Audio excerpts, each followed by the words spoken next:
यार मजा में देखो बैठो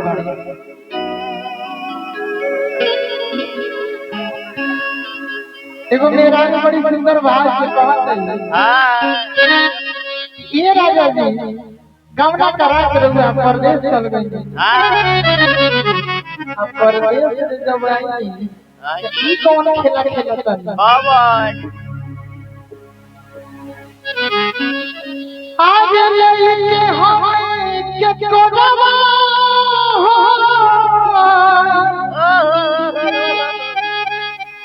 तू थोड़ावा भजदा ई राजा राजा आज लेके हमें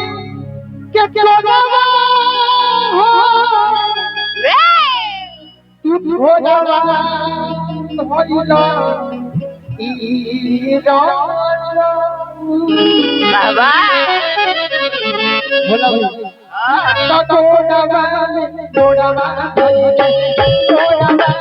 तोड़ावा तोड़ावा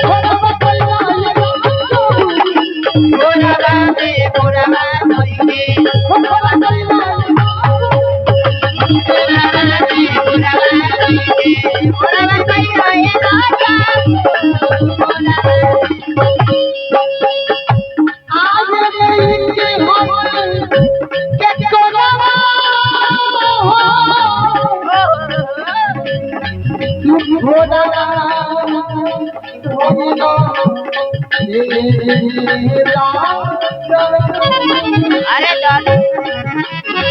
ये हम के करवा तू करवा ये हम के करवा तू करवा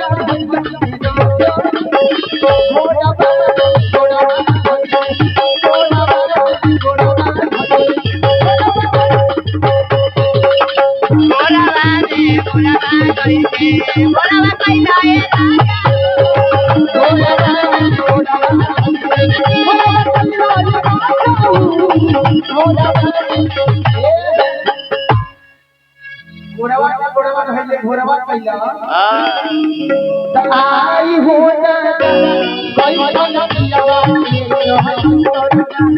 आई हो दादा कोई कम पियावा के चोरी करवा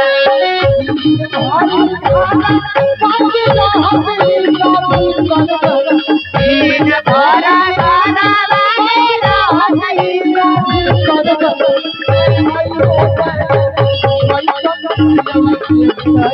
आई हो दादा कोई तो न पियावा के चोरी पुरवा में पुरवा कइला ए राजा पुरवा में पुरवा कइला ए राजा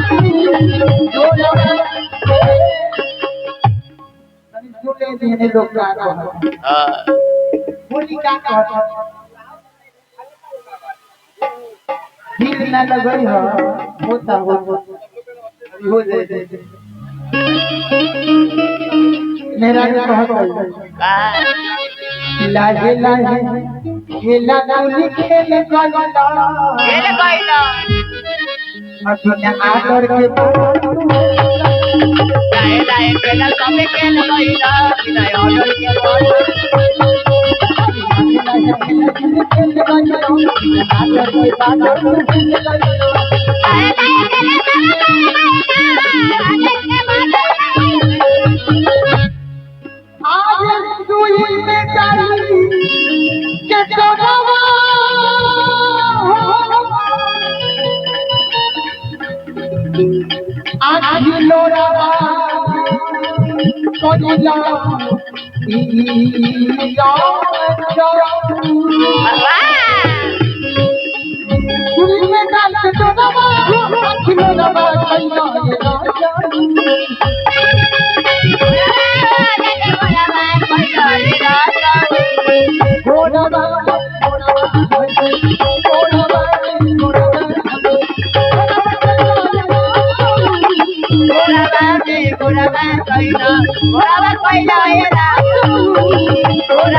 गोरावा कइला गोरावा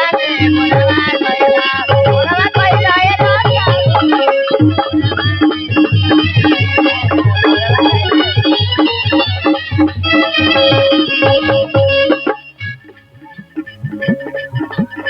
गदर गदर ये बबीता तिलक पड़वे तुझे कभी न तोहरा फटक पड़वे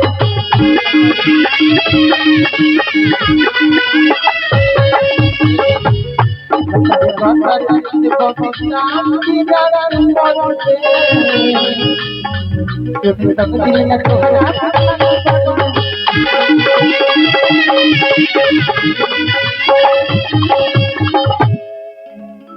आज खूब लगा के छोड़वा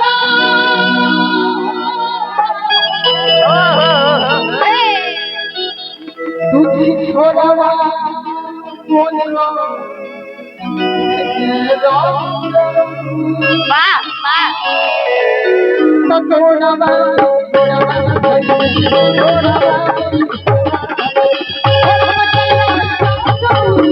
छोड़वा